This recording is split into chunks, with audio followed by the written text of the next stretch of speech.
Más de uno Sierra, Onda Cero. Hoy en nuestra sección de criminología les vamos a hablar de un tema muy interesante para los padres, para los jóvenes. ¿Cómo influyen en este caso en los jóvenes los videojuegos, series o películas violentas? Cuando sufren en el colegio bullying o son víctimas de algún tipo de injusticias, ¿cómo pueden gestionarlo? Porque si no lo hacen, de cara al futuro, su personalidad puede cambiar en los jóvenes, en los niños. También en el seno familiar, si viven con un perfil de una persona maltratadora, física o psicológica, todo esto les influye a los niños, a los jóvenes. ¿Qué opinión tiene un experto a este respecto, con estudios de respaldo? Abel González, buenas tardes. Hola, ¿qué tal? Bueno, me decías el otro día fuera de antena que no especialmente los jóvenes o los niños suelen ser siempre violentos, porque a veces con los videojuegos uno desfoga ahí su violencia, pero sí que es verdad que también hay muchos artículos que hemos leído en los que muchos jóvenes o muchos niños despliegan después cierta violencia por jugar a este tipo de videojuegos. ¿Cuál es la realidad? Bueno, en este sentido tenemos estudios dispares.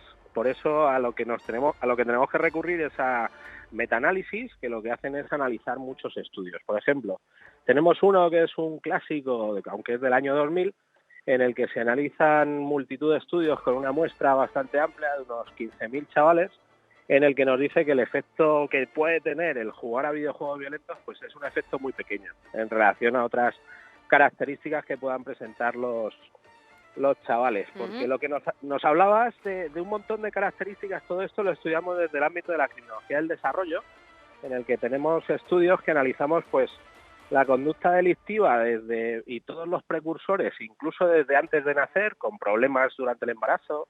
En el parto hay un estudio muy interesante, es el estudio Dunedin, en el que se ha analizado pues a personas desde que nacieron, incluso antes de nacer, a sus madres, hasta van ahora por 40 y pico años, y se sigue investigando para ver aquellos que al final han cometido delitos violentos, han sido capturados por la justicia, pues qué diferencias pueden tener. En este sentido hemos descubierto que existen incluso algunos genes que pueden influir en ese comportamiento violento, como puede ser el gen MAOA, y también lo que decía, las características, el estilo de crianza, las experiencias que han tenido, sobre todo más tempranas. De hecho, este estudio nos dice que el comportamiento de los chavales, de los chicos y de las chicas y de los precursores que podamos tener, incluso a los 3 y 4 años, nos predice la conducta delictiva a los 7, la conducta problemática a los 7 años, y de los 7 ya nos puede predecir incluso durante la adolescencia. Es decir, tenemos mucho conocimiento sobre este estilo. Y la familia es fundamental. Los problemas familiares que pueden existir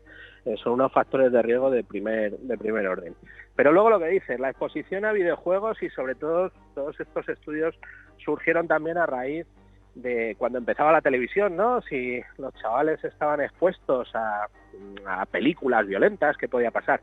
Bueno, pues los metaanálisis nos dicen que tiene un efecto pequeño. Es un efecto pequeño el que pueda tener, aunque hay uno muy actual del año 2021, es decir, del año pasado, en el que se han analizado otra cantidad de estudios con una muestra de 15.470 chicos y chicas, en el que nos dice que la edad es importante. Aquí se ha analizado la edad y sobre todo la influencia que pueda tener de los 14 años hacia atrás, es decir, 14 años o menos, es más importante que la influencia que pueden tener estos videojuegos violentos a partir de los 14 años. Es decir, que niños más pequeños y niñas que puedan estar expuestos a videojuegos, puedan jugar a videojuegos violentos, va a tener más influencia que aquellos a partir de 14 años, donde apenas va a tener influencia. O lo que tú decías, que es la teoría de la catarsis, en la que tenemos también un grupo de personas que descargan su agresividad, descargan su violencia de manera virtual y luego no lo hacen en el mundo real, que esa es la teoría de la catarsis.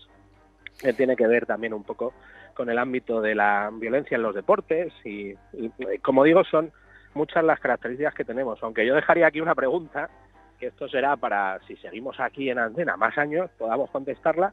¿Qué va a pasar con el metaverso? ¿Qué va a pasar con esa realidad inmersiva y estemos, por ejemplo, metidos en un combate de una guerra? ¿Qué podemos descargar ahí? ¿O cómo va a influir eso cuando ya tenemos experiencias casi reales? Todavía no sabemos. Es lo que está por venir.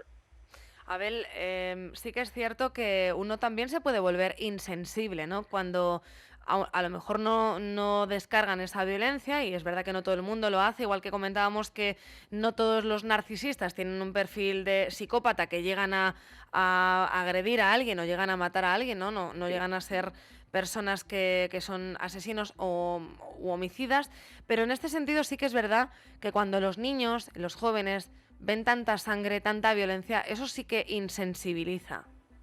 Bueno, depende, porque realmente lo que insensibiliza es lo que podamos ver alejado de nosotros, ¿no? Sucede cuando nosotros vemos alguna guerra, sufrimiento en algunos lugares de África, lo estamos viendo durante una semana entera en el telediario comiendo, pues al final cuando ha pasado esa semana ya estamos insensibilizados. ¿Por qué? Porque es algo que está muy lejano. Sin embargo, o nosotros vemos muy lejano y también como mecanismo de defensa, pues lo que hacemos es que, bueno, esto aquí no pasa y mostramos distancia. Es un mecanismo de defensa que tenemos, pues si no, no podríamos vivir. Sin embargo, en el ámbito de los videojuegos, aquellos chavales que puedan jugar, que puedan estar viendo esta violencia, que no se insensibilizan porque cuando tienen un problema que sí es real y tienen algún contacto con esa realidad, es algo que está cercano y eso pesa más que el haberlo visto en un videojuego. Por eso digo que ahora mismo no sabemos cómo puede afectar esas experiencias que son más inmersivas, que están más cercanas a la realidad. Lo que tenemos hasta el momento nos dice que esa insensibilidad solo por los videojuegos no es un factor determinante, sino que hay otros muchos, como pueda ser incluso factores biológicos que tenemos, porque no tenemos chicos y chicas que se puede detectar que no funciona su zona prefrontal, que es donde están las emociones, y ahí ya estamos entrando en el ámbito de los psicópatas integrados o no, y no sienten esas emociones. Bueno, pues también sucede, y por eso sí están insensibilizados, pero el resto de personas, lo normal no es que se insensibilicen por ver, o por lo menos los estudios que tenemos nos dicen que no es así, sino que puede ser por otras cuestiones, no por los videojuegos, no tiene ese efecto. Lo que sí que les afecta mucho es lo que viven en el seno familiar, el apego seguro a nivel emocional, ¿no? De esto se está hablando mucho últimamente, el que los padres les den un cariño, un apego seguro, bueno, ayuden a tener una Sí. autoestima sana. Todo esto, ¿no? Que no vean tampoco patrones en casa que sean pues de una persona que tiene tendencias de maltratador psicológico o bueno, hombre o Sí, mujer, no vean, el ¿no? factor, O que una persona sea alcohólica, tenga a ciertas ver, adicciones. esos factores efectivamente son muy importantes, sobre todo lo que tú dices del apego, que eso sea pues desde que nace hasta los 3 años, esa es una etapa fundamental donde hemos visto que un factor de riesgo de primer orden precisamente es ese, y las experiencias de maltrato que haya podido sufrir en el seno familiar, aunque no sean directas, que sea algo que ha podido observar. Hemos visto que sí, que ese es un factor de riesgo de primer orden, todo lo que sucede en la familia. Pero ojo, que tenemos los mismos problemas con familias en cuanto al estilo de crianza, y esto lo hemos comprobado también con estudios sobre el maltrato y acoso entre escolares, en el que tenemos los mismos problemas en aquellos estilos de crianza que son muy permisivos, es decir, le dejamos hacer cualquier cosa, no tiene ningún tipo de normas, no tiene ningún tipo de límites, como aquellos que solo tienen normas, solo tienen límites, son excesivamente restrictivos, sin llegar a agresiones físicas, sino, como digo, que el niño tiene pautado absolutamente todo. Bueno, pues es tan perjudicial como aquel que no tiene pautado absolutamente nada. Es decir, tenemos que buscar ese equilibrio en cuanto a la crianza para no convertir a nuestro hijo o nuestra hija en un problema potencial. Y si quieres, para próximos programas podemos ver el ámbito del maltrato ascendente, que es aquel que producen los hijos contra los padres, que es interesante las teorías que tenemos y cómo se lo podemos explicar, incluso a través de un síndrome, que es el síndrome de los hijos tiranos, que ha enunciado un profesor de la Universidad de Valencia, Vicente Garrido, y cuáles son las diferentes vías de acceso a ese maltrato. Pues si quieres, la semana que viene continuamos con este asunto, porque también teníamos ahí pendiente algo que ya no nos da tiempo, Abel, y que es el tema del bullying o el acoso escolar también, ¿no?